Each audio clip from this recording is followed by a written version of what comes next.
What if Sandy and Danny hated each other off screen? What if John Travolta wasn't even supposed to be in the movie? Grease wasn't just the word. It was a production nightmare hiding scandals, feuds, and secrets that could have destroyed the biggest musical of all time. Number 20. Olivia Newton-John was 30 years old, playing a high school senior. Olivia Newton-John was 29 years old when filming began in June 1977, turning 30 during production while playing 17-year-old Sandy Olsen. But here's the really insane part. Newton-John was actually older than her on-screen high school teachers. Eve Arden, who played Principal McGee, was only 48, just 18 years older than Newton-John. The age gap between Sandy and some of her fellow students was equally absurd. Stockard Channing, who played Rizzo, was 33 years old playing a teenager. Here's why this happened. Paramount Pictures wanted established stars who could actually sing and dance rather than authentic teenagers who might not have the skills. Newton-John initially rejected the role 3 times because she felt too old to play a high school student. Director Randall Kleiser convinced her by promising to use soft lighting and strategic camera angles to make her appear younger. The production employed a full-time makeup artist whose sole job was making Newton-John look teenage. They used a specific foundation to smooth her skin and carefully lit every scene to hide any age lines. But here's the detail that almost exposed everything. Newton-John couldn't do certain physical stunts because insurance companies refused to cover a 30-year-old doing teenager athletics. Her cheerleading scenes used a body double who was actually 17. Number 19. John Travolta was cast, only after Henry Winkler turned it down.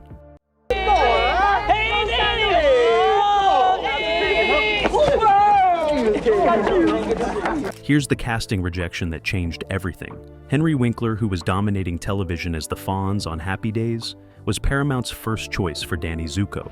Winkler turned it down specifically because he didn't want to be typecast as another greaser character. He later called it the worst career decision I ever made. But Winkler wasn't the only rejection. The studio pursued Treat Williams, who declined to do a Broadway show instead. They offered it to Perry King, who passed for another film role. Here's where John Travolta forced his way in. Travolta was under contract with producer Robert Stigwood, who had a development deal with Paramount. Stigwood leveraged his relationship to push Travolta for the role, despite studio executives thinking he was too soft for Danny Zuko. Travolta had just finished Saturday Night Fever and was box office gold, giving Stigwood negotiating power. But here's the condition Paramount demanded. Travolta had to prove he could sing live, not just lip sync like he did in Saturday Night Fever. The studio required him to perform 3 songs live for executives before approving his casting. Travolta sang Sandy, Greased Lightning, and We Go Together in a Paramount boardroom for 12 executives. His voice cracked twice during Sandy, but his star power won them over. The role that 3 actors rejected became Travolta's signature performance. Number 18. The iconic carnival scene was filmed at a real high school with real students.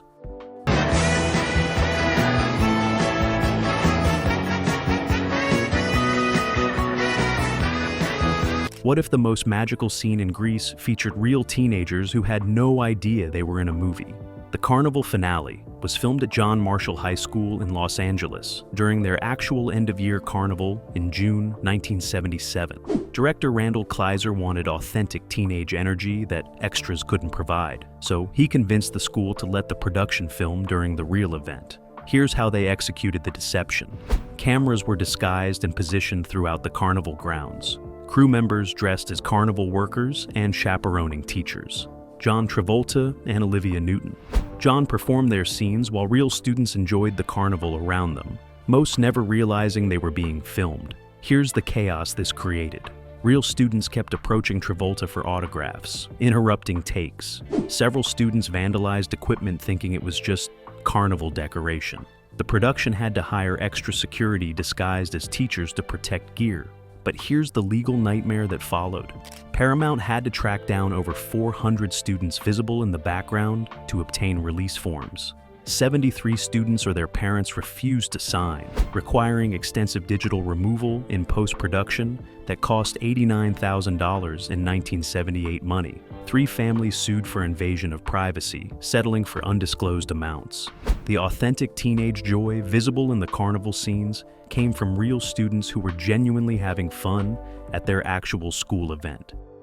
Number 17. Stockard Channing and Jeff Conaway had a secret affair that nearly destroyed filming.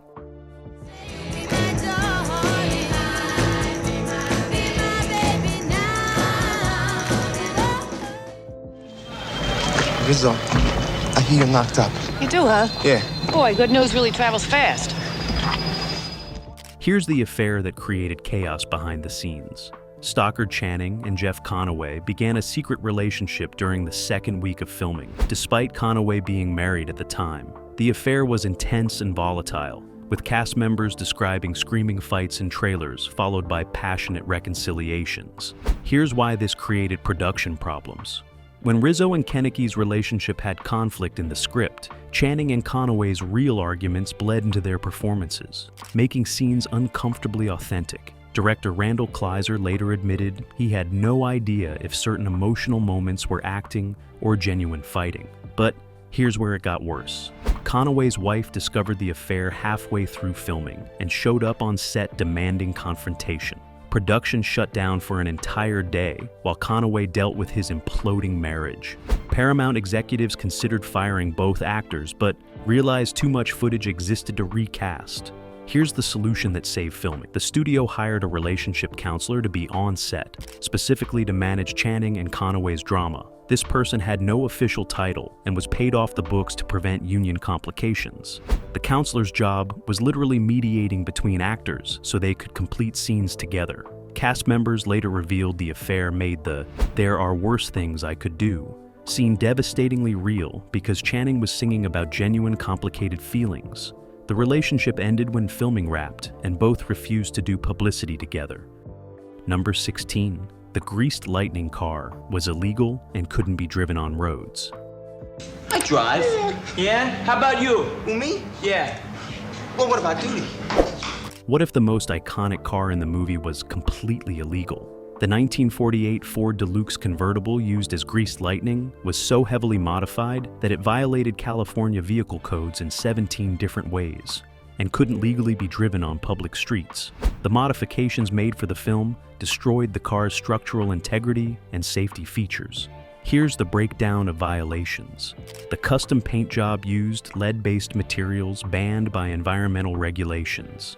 The raised suspension exceeded height limits. The engine modifications violated emissions standards.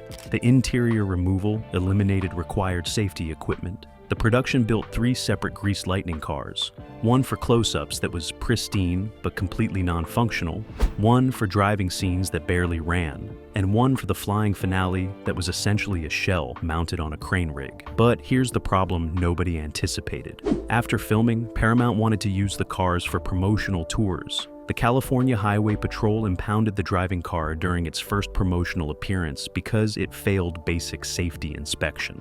The studio had to pay a $12,000 fine and install modern safety equipment to get the car released. Here's the ironic twist. The car that symbolizes teenage freedom and rebellion in the movie was so illegal that it spent most of its post-filming existence locked in storage to avoid further legal problems. The few times it appeared publicly required special permits and police escorts. Number 15. Olivia Newton-John Sandy costume was so tight she couldn't sit down.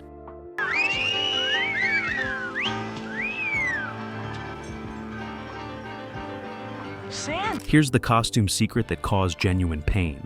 The iconic black leather pants Olivia Newton-John wore for the "You're the One That I Want" finale were so tight that costume designer Albert Wolski had to literally sew her into them before each take. Newton-John couldn't sit, bend, or use the bathroom while wearing them. Here's the preparation process. Each morning of finale filming, Newton-John would lie flat on a table while Wolski and 2 assistants pulled the pants up using pliers on the zipper. The process took approximately 45 minutes and was so painful that Newton-John required pain medication afterward.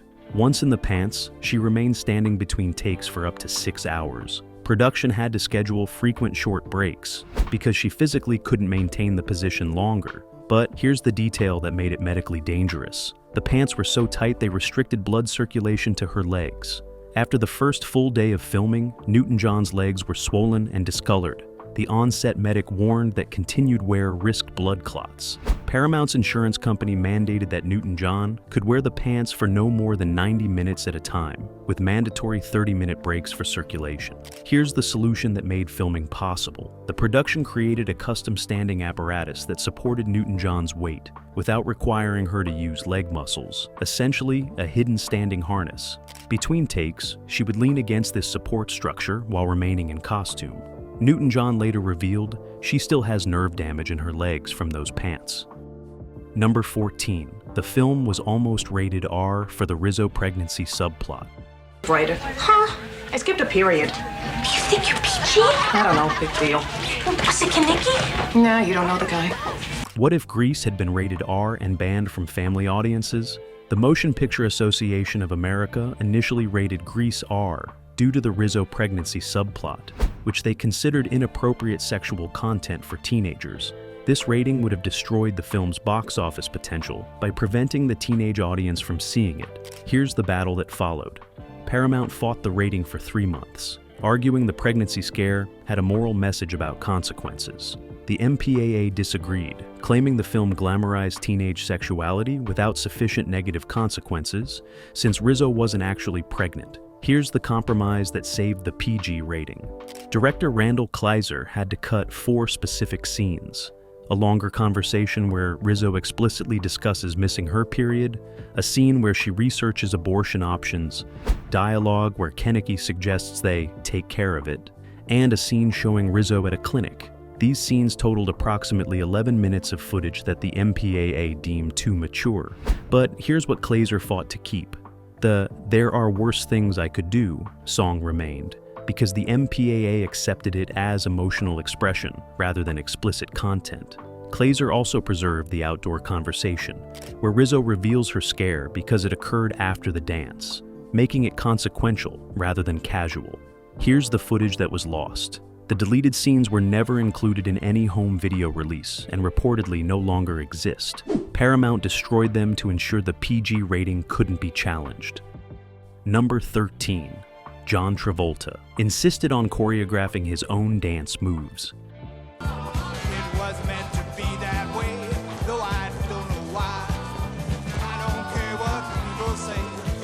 Here's the creative battle that created iconic moments. John Travolta rejected choreographer Patricia Birch's original dance routines for Danny Zuko, insisting on creating his own moves based on his Saturday Night Fever training. This created massive tension because Birch was a Broadway legend who resented a film actor dismissing her work. Here's the conflict that erupted. Birch designed elaborate synchronized group numbers requiring precise timing. Travolta's improvised style was loose and individual, throwing off other dancers. The production split into 2 camps: Broadway dancers who supported Birch's structured approach, and film performers who supported Travolta's spontaneous style. Here's how bad it got. Travolta and Birch stopped speaking directly, communicating only through director Randall Kleiser. Multiple rehearsals ended with Birch walking out after Travolta dismissed her choreography. Paramount executives demanded Kleiser resolve the conflict before it delayed filming. Here's the compromise that worked. Birch choreographed the ensemble numbers, but Travolta had complete freedom during his solo moments and could modify the couple's choreography with his partners. This explains why Danny's dancing looks different from the other T-Birds. He's genuinely doing different moves. But here's the vindication. Test audiences rated Travolta's self-choreographed moments significantly higher than the traditional Broadway-style numbers. The hand jive sequence, which was purely Birch's choreography, tested lower than Greased Lightning, which was mostly Travolta's improvisation. The conflict accidentally created a perfect blend of styles. Number 12, the school dance scene, took 19 days to film.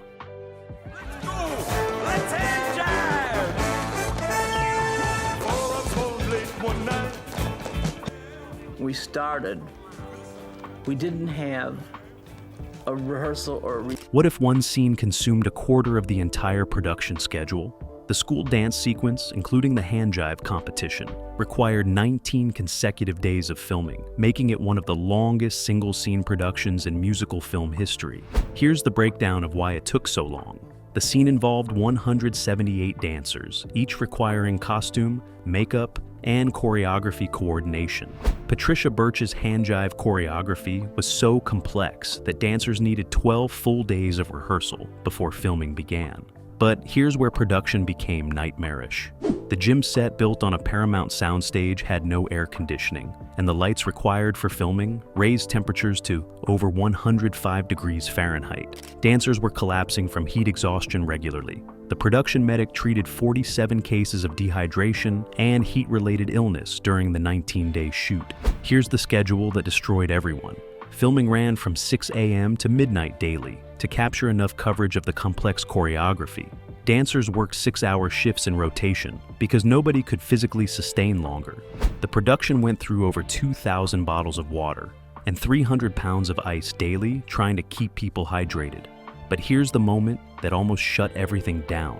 On day 14, a dancer suffered heat stroke and collapsed unconscious. The soundstage was evacuated and filming suspended for 2 days, while Paramount installed temporary cooling systems. The incident nearly triggered a Screen Actors Guild investigation into unsafe working conditions. Number 11. Danny's Sandy song was originally cut from the film.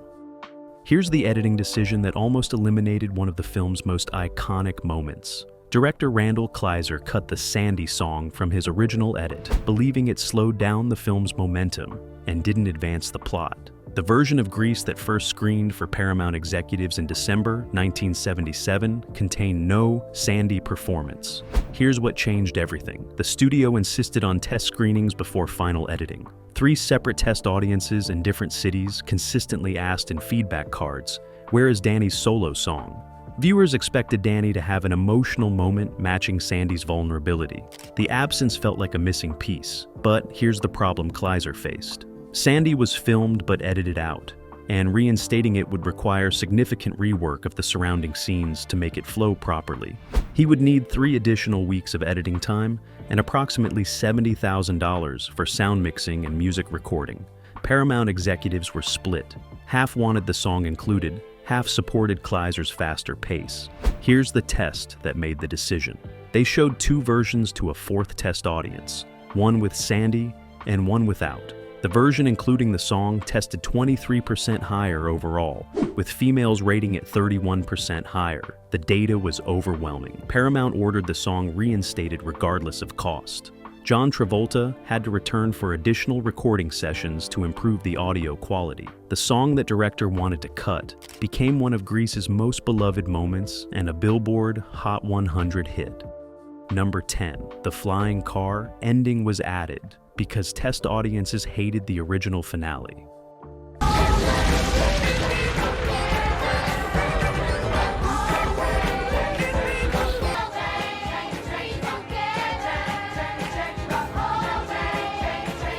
What if Grease's most surreal moment was a desperate fix for a failed ending?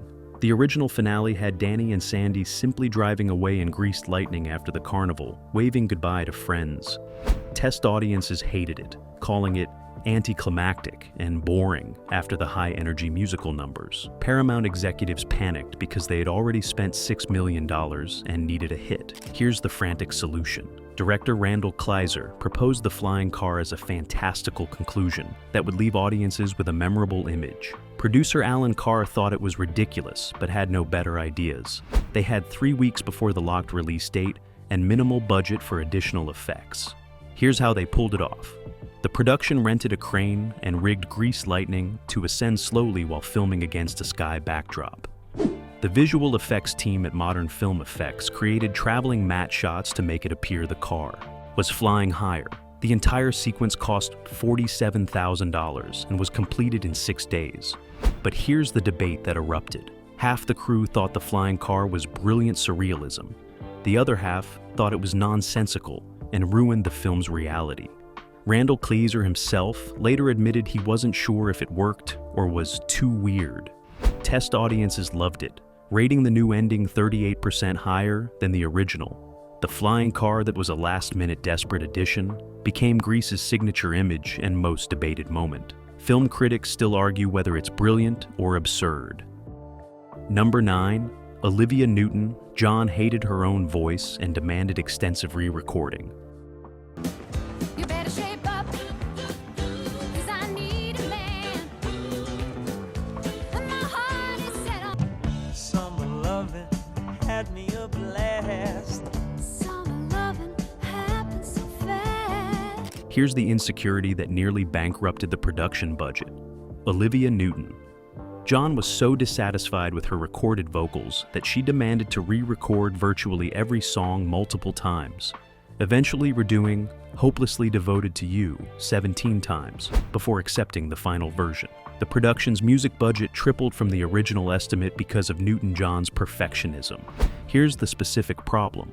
Newton-John had trained as a country pop singer with a softer vocal style. She believed her voice sounded wrong for rock and roll musical numbers and was convinced audiences would reject her performance. Music producer Louis St. Louis spent over 80 hours in the studio, with Newton-John trying to achieve vocals she found acceptable. But here's where her insecurity created actual problems. Each re-recording session cost approximately $12,000 in studio time, musicians, and technical crew. Newton-John's 17 takes of "Hopelessly Devoted" alone cost over $43,000. Paramount executives demanded she accept earlier takes to control costs. Newton-John threatened to quit the film if forced to use vocals she considered substandard. Here's the compromise that saved everything. The studio agreed to unlimited re-recording sessions for ballads like "Hopelessly Devoted" and "Sandy," but limited her to 5 takes maximum for ensemble numbers where her voice blended with others. This arrangement cost Paramount an additional $197,000 in music production. But here's the irony. The vocals Newton-John hated and fought to re-record earned her a Grammy nomination and became some of the most beloved performances in musical cinema history. Number 8. The T-Birds actors were constantly fighting and had to be separated. Hey, hey.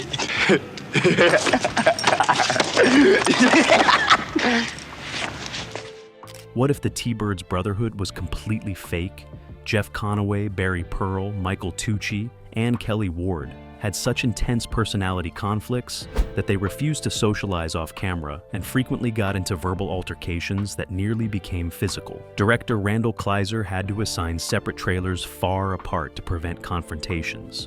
Here's the root of the conflict. Conaway, who had Broadway experience, looked down on the others as less professional. He openly criticized their acting during scenes, creating resentment.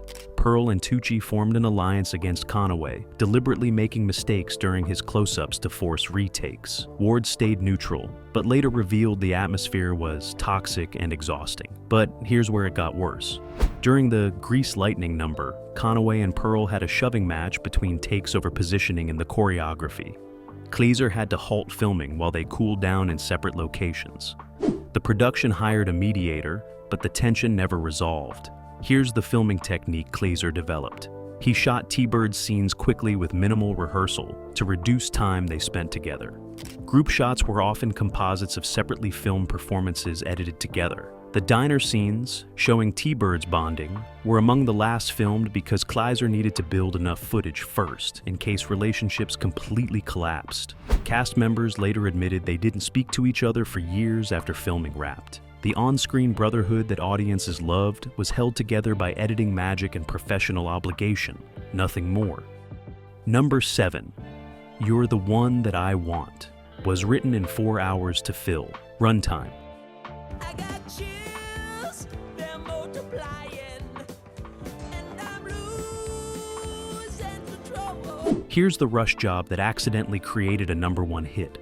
You're the One That I Want wasn't in the original stage musical and wasn't planned for the film. During editing, Randall Kleiser realized the movie was 12 minutes shorter than the contractual runtime required for theatrical release. Paramount demanded additional content immediately. Here's the panic solution. Producer Alan Carr called songwriter John Farrar at 11 p.m. on a Thursday and told him they needed a new song by Monday morning. Farrar had 4 days to write, compose, and record a complete musical number. He actually completed it in one frantic overnight session, lasting approximately 4 hours. But here's the creative process under pressure.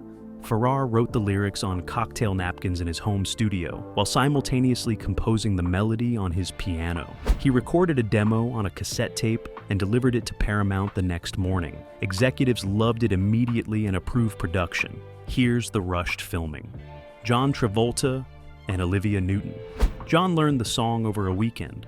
Choreographer Patricia Birch had 3 days to create the routine. The carnival finale was extended by shooting the new number in 2 days of additional filming that cost $73,000. But here's the insane success. You're the One That I Want became the best-selling single of 1978, sold over 4 million copies, and spent 9 weeks at #1. The song, written in 4 hours to meet a runtime requirement, became Grease's signature hit and one of the most commercially successful movie songs ever recorded. Number 6. Stockard Channing was nominated for an Oscar, but refused to attend the ceremony. This makes me want to barf. Look at me, I'm Sandra D. Lousy. Here's the awards controversy that shocked Hollywood. Stockard Channing received a Best Supporting Actress Oscar nomination for playing Rizzo, a rare recognition for a musical performance. But Channing refused to attend the ceremony and publicly stated she found the nomination insulting because the Academy ignored the film's other performers. Here's her specific objection. Channing argued that if the Academy considered Grease worthy of acting recognition, then John Travolta and Olivia Newton. John deserved nominations too. By nominating only her, the Academy was essentially saying the film was good enough for one performer, but dismissing the others. Channing found this condescending, but here's the statement that created controversy. In an interview 2 weeks before the ceremony, Channing said, "I won't attend to be the Academy's token acknowledgement of a film they otherwise dismissed as lowbrow entertainment." The Academy was furious at the public criticism. Paramount executives begged her to reconsider, fearing her absence would be seen as disrespectful. Here's what made her boycott particularly bold. Channing was a relative newcomer to film, without the status to safely reject such recognition. Her agent warned that refusing to attend could damage her career. Industry insiders predicted she'd never receive another nomination. Channing attended a Broadway show the night of the ceremony instead, making her absence deliberate and visible. She lost the Oscar to Maggie Smith for California Suite. But here's the vindication. Channing's career flourished despite the boycott, and she later received Emmy and Tony Awards, proving the Academy's approval wasn't necessary for success. Number 5. The film's budget was secretly doubled by producer Alan Carr's unauthorized spending. Seniors. Well, here we are again. So this is Rydell. Hey, so what'd you do? What if Grease almost bankrupted its own producer? Alan Carr secretly authorized expenditures that doubled the film's budget from $3 million to over $6 million without informing Paramount executives until filming was nearly complete. Here's the spending that spiraled out of control. Carr believed Grease needed to look more expensive than typical musicals to compete with Star Wars-era spectacle. He commissioned elaborate costume designs costing 3 times the budgeted amount. He demanded custom-built carnival equipment for the finale instead of renting existing rides. He hired additional choreographers beyond Patricia Birch to create more complex numbers. But here's where the deception became fraud. Carr created fake budget reports showing costs within the approved $3 million, while actual expenditures were tracked in separate secret accounting. He paid vendors from his personal accounts and charged them back to production through shell companies. The scheme unraveled when Paramount's accounting department discovered duplicate invoices and questioned the discrepancies. Here's the confrontation that followed. Paramount executives threatened to fire Carr, sue him for fraud, and shut down production. Carr argued the film needed the higher budget to succeed and that he was protecting Paramount's investment. The studio demanded an audit that revealed Carr had spent $6.2 million. Here's the compromise that saved the film. Paramount agreed to absorb the overruns if Carr accepted reduced profit participation and surrendered creative control over the final cut. The unauthorized spending that nearly destroyed Carr's career helped make Grease look expensive enough to compete with blockbusters. Number 4. John Travolta and Olivia Newton-John fell in love. Sandy! Oh, Sandy! What are you doing? Sandy! you. Don't worry about it. Nobody's watching. Would you wear my ring? Danny, I don't know what to say. Say yes. During filming But Never Dated, here's the love story that never happened. John Travolta and Olivia Newton. John fell genuinely in love during Grease's production, with both later admitting they had intense romantic feelings for each other. But they never acted on those feelings and never dated, creating one of Hollywood's great what-ifs. Here's why they didn't pursue the relationship. Newton-John was dating dancer Lee Kramer when filming began and felt obligated to honor that commitment despite her feelings for Travolta. Travolta, fresh off Saturday Night Fever's success, was involved with actress Diana Hyland, who was 18 years older and battling cancer. Both felt their existing relationships prevented them from exploring what they felt. But here's the tension this created on set. Cast members described watching Travolta and Newton-John together as painful because their mutual attraction was obvious to everyone except apparently themselves. Director Randall Kleiser later said he didn't need to direct their romantic chemistry because it was completely authentic. Here's the moment that almost changed everything. During the final week of filming, after Lee Kramer briefly left town, Travolta and Newton-John had a late-night conversation where they nearly confessed their feelings and decided to pursue a relationship. Newton-John later revealed she came seconds away from kissing Travolta, but pulled back at the last moment. The next day, Diana Hyland's cancer worsened, and Travolta left to be with her. She died weeks later. By the time Travolta was ready to date again, Newton-John had married Kramer. Their timing was permanently off. Number 3. The film was banned in several countries. With new pistols, plugs, and shocks, I can get off my rocks. You know that I ain't bragging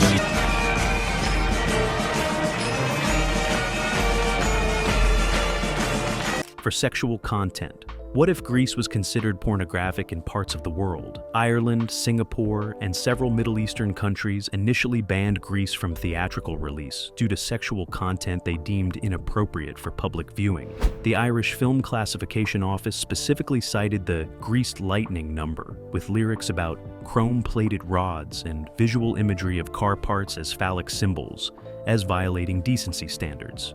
Here's the censorship battle that followed. Paramount created an edited version removing specific greased lightning lyrics and shortening the lyrics to Summer Nights to eliminate sexual innuendo. This version was submitted to censorship boards worldwide. Ireland rejected it anyway, claiming the overall tone was morally corrupting. Singapore's Board of Film Censors demanded 73 specific cuts, totaling 18 minutes of footage. Here's what they required removed. All references to pregnancy or abortion in the Rizzo subplot. Any costume showing Olivia Newton-John's midriff. The entire transformation sequence with Sandy and leather. Most of Greased Lightning. The edited version was so choppy that Paramount withdrew it rather than release a butchered film. But here's the financial impact. The bans cost Paramount an estimated $47 million in lost international revenue. The forbidden nature of Grease in certain countries created black market demand. Bootleg copies became valuable contraband. Ireland finally allowed Grease in 1984, 6 years after its release, after cultural attitudes shifted. Singapore didn't approve it until 1993, 15 years late. The countries that banned the film as immoral eventually embraced it as nostalgic family entertainment. Number 2. The entire hopelessly devoted scene. Was Olivia Newton-John's idea and not in the original script? Look at me, I'm Sandra D, lousy with virginity. When I met him, he said that he had suggested me in the very beginning, and eventually they came out. Here's the creative addition that earned millions and an Oscar nomination. Hopelessly Devoted to You wasn't in the original Grease stage musical and wasn't included in the film's shooting script. Olivia Newton-John personally requested that songwriter John Farrar write her a solo ballad because she felt Sandy needed an emotional centerpiece to balance Danny's Sandy performance. Here's the politics behind getting it approved.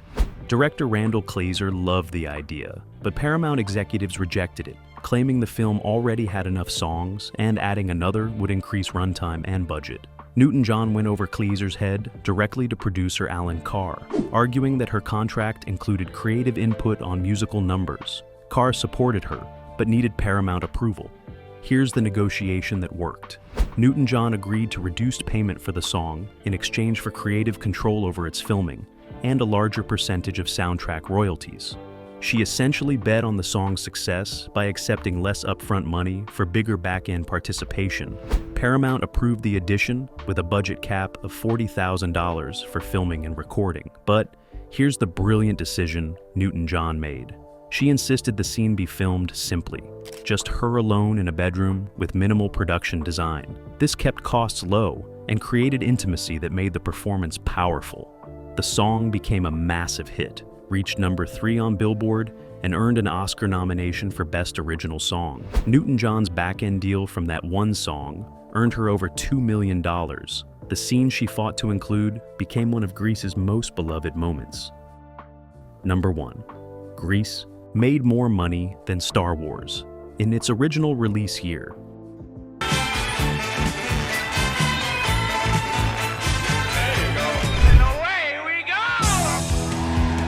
Here's the ultimate secret that rewrites box office history. In 1978, Grease earned $396 million worldwide compared to Star Wars' $173 million for that year, making Grease the highest-grossing film of 1978, despite Star Wars being in its second year of release. This fact is rarely discussed because Star Wars' total cumulative gross eventually surpassed Grease. Here's the breakdown that proves Grease's dominance.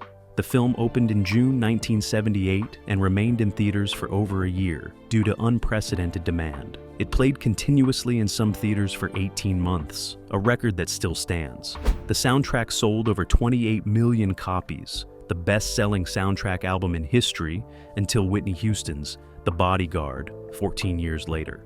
Here's the cultural phenomenon nobody predicted. Grease wasn't just a movie, it was a cultural event that brought multiple generations to theaters. Teenagers saw it for the music and romance. Their parents saw it for nostalgia. Grandparents brought families for wholesome entertainment. The film crossed demographic boundaries that Hollywood thought impossible. But here's why history forgot Grease's box office supremacy. Star Wars spawned a franchise that generated billions over decades. Grease's sequel, Grease 2, was a catastrophic failure that killed the franchise. Star Wars dominated cultural memory, while Grease was dismissed as a one-hit wonder. Yet, for one shining year, the musical about high school romance was the biggest film in the world, beating the space opera everyone assumed was unbeatable.